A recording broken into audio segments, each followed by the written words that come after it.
एक बहुत ऊंचा और विशाल पहाड़ था। उसकी तलहटी में एक दिन अचानक एक छोटा सा पौधा उगाया। वह पौधा बहुत नन्हा और कमजोर था। चारों ओर फैले बड़े बड़े पत्थरों और ऊंचे ऊंचे वृक्षों के बीच वह पौधा बहुत छोटा दिखाई देता था। पहाड़ ने पौधे को देखकर हंसते हुए कहा, अरे छोटे पौधे, तुम्हें पता है तुम कहाँ खड़े हो? यहाँ तेज धूप पड़ती है, आंधी तूफान आते हैं, मूसलाधार बारिश होती है। तुम्हारे जैसे नाजुक पौधे तो एक झोंके में टूट जाते हैं।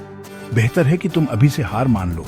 पौधा शांत स्वर में बोला, हाँ, मैं छोटा हूँ, कमजोर हूँ, लेकिन मुझे यकीन है कि मैं धीरे धीरे बढ़ूंगा। धूप, बरसात और आंधियां मुझे डराएंगी जरूर, मगर वही मुझे मजबूत भी बनाएंगी। पहाड़ ने उपहास करते हुए कहा, तुम्हें नहीं पता कठिनाइयाँ कितनी कठोर होती हैं। तुम्हारी जड़ें उथली हैं, धूप में झुलस जाओगे, पानी में बह जाओगे। लेकिन पौधा हर दिन संघर्ष करता रहा।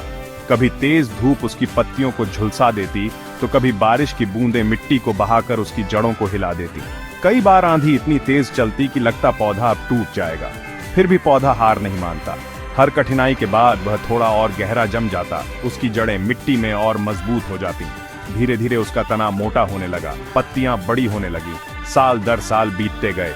वह नन्हा पौधा अब एक बड़ा वृक्ष बन चुका था। उसकी शाखाएं दूर दूर तक फैल गईं। पक्षी आकर उसकी डालियों पर घोंसले बनाने लगे। लोग उसकी छांव में बैठकर आराम करने लगे। थके हारे यात्री उसके नीचे ठहरने लगे। अब वह वृक्ष दूसरों को भी सहारा देने लगा था। यह देखकर पहाड़ को आश्चर्य हुआ।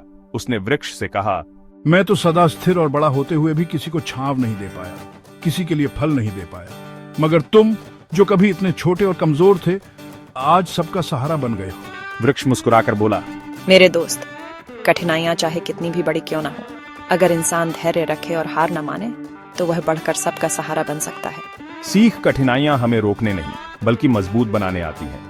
यदि हम हार न माने और निरंतर प्रयास करते रहें तो एक छोटा बीज भी विशाल वृक्ष बन सकता है।